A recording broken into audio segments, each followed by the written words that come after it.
Hi, I'm Diane Vesley, and today I'll be covering the giving and receiving of peer reviews. And already I'm hearing the cries, "Oh, Mrs. Vesley, why do we need peer reviews?" It's not just part of this class. To me, peer review is an essential part of the writing process. If I had one word to describe why you want a peer review, it would be validity.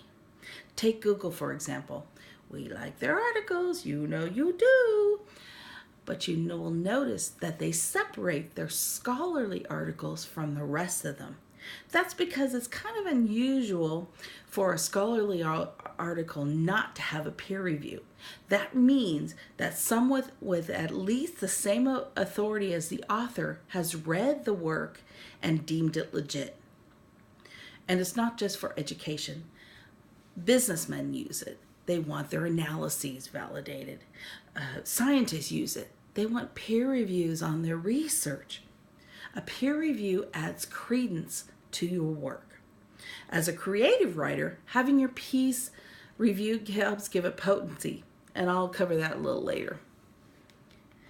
So before we know the how-to, we'll do the whys. Why do you want to do this? We want to find out what the writer wrote is the same thing as what the reader read. They're on the same page. Pun intended. Read carefully and pay attention to details.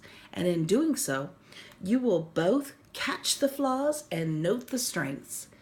We all can make mistakes, and we all want to know we're on the right track. We also want to know what works and what doesn't. Maybe you as a reader don't understand something. Say so. Maybe you don't see how A leads to B. Say so. That will be a help. It's collaboration. We're all different. Use that. I want you to be a reader and not an evaluator. What does that mean? I am the evaluator. That's my job. I will pronounce judgment on this paper, and I use a certain criteria to do so. What I want from you is your assessment, your opinions, your impressions, your comments, which the writer may or may not use.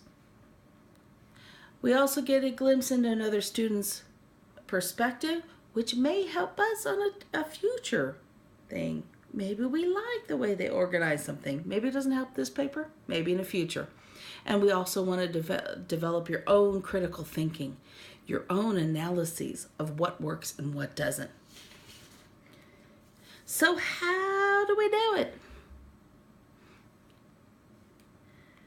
I like to use what I call a compliment sandwich.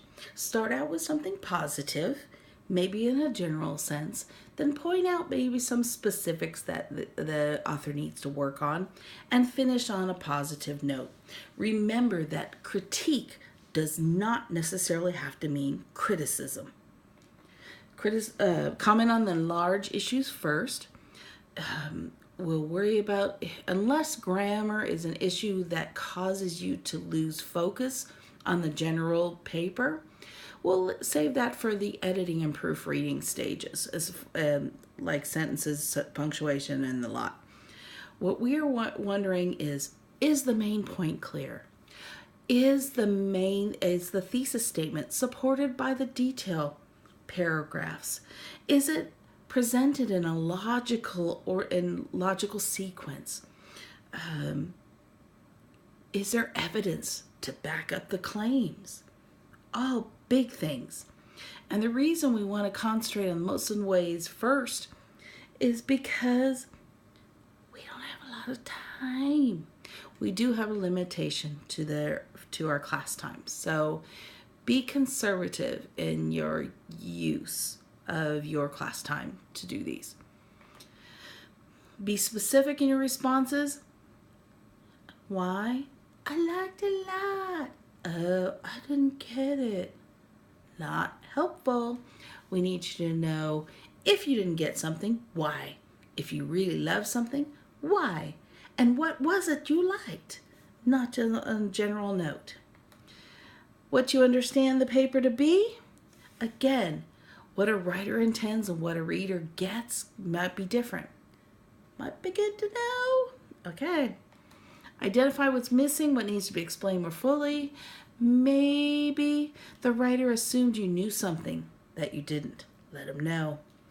Maybe they were going off on some particular way and you were really interested, and then they cut off to go somewhere else. Let them know. Finally, be honest, but polite, tactful. You get it. Let's recap. What to include? Specific, honest assessment. Alternate or ideas, suggestions. If you say something can't work, maybe offer something else that might. Order. Does it not work? Maybe it could go in a different order, anything like that. What not to include? Arguments with the writer about the content. We're assessing how they tackled what they did, not what they did. And we're also worried about the paper, not the person. So keep those things out of your assessments. How to accept a critique. You can take in and review all of your peer reviews. Make changes as you see fit. I would suggest if you saw a pattern in people, you would take those especially seriously, because apparently what you're trying to get across is not coming across. Use the review as a tool. It is just one of your tools to help strengthen your piece. And take all critiques with a grain of salt. They were asked to do this. They were answering a worksheet. They're trying to help you. Take it at that. I know I had a tough time with my first peer reviews, especially if I was writing about personal issues or something true. Criticizing my story seemed like an attack on my experience. What I had to learn was that I had memories and emotions attached to my story, but my reader only had my words. So consider this a great opportunity to find out if your words convey the emotions and the objectives that you wanted. How to use this in the future.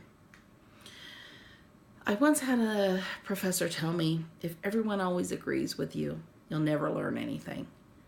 That's probably simplistic, but if you accept the outside influences that you're getting, you'll learn to write beyond yourself.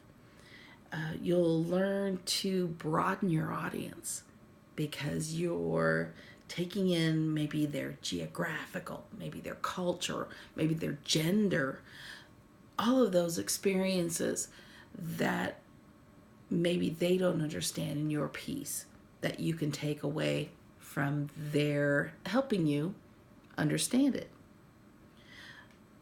So I hope this helps you in your quest. Again, you have a worksheet to work with, and let's get started.